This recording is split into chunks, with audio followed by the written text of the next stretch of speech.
नमस्कार मंडळी, चला तर आज आपण बघणार आहोत काळ्या घेवड्यांपासून बनवलेला मसाले भात. तर त्यासाठी लागणार साहित्य: कांदा, टोमॅटो, कढीपत्ता, लसूण खोबरं बारीक केलेलं, शेंगदाणे, काळे घेवडे ओले आणि तांदूळ. एका कुकरमध्ये आपण तेल घेतलेलं आहे, त्याच्यामध्ये जिरे ॲड केलेलं आहे. जिरे ॲड केल्यानंतर आपण कढीपत्ता टाकलेला आहे. त्याच्यामध्ये कढीपत्ता टाकल्यानंतर उभा चिरलेला कांदा टाकलेला आहे, तो व्यवस्थित भाजून घ्यायचा आहे तेलामध्ये.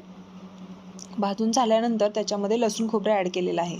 या भातासाठी आपण लसूण खोबरंच यूज करायचं, आलं लसूण पेस्ट करायची नाही. लसूण खोबऱ्याने खूप सुंदर अशी चव याची वाढते, त्याच्यामुळे लसूण खोबरंच यूज करायचं. आणि त्याच्यामध्ये आपण आता टोमॅटो ॲड केलेला आहे, नंतर शेंगदाणे ॲड केलेले आहेत. शेंगदाणे ॲड करून झाल्यानंतर आपण काळा ओला घेवडा टाकलेला आहे त्याच्यामध्ये. ते सगळं व्यवस्थित मिक्स करून घ्यायचं आणि ते मिक्स झाल्यानंतर त्याच्यामध्ये आपण हळद ॲड केलेली आहे. हळद टाकून घ्यायची आहे. हळद टाकल्यानंतर त्याच्यामध्ये कांदा लसूण मसाला 2 चमचे मी यूज केलेला आहे. ते सगळं परत मिक्स करून घ्यायचं.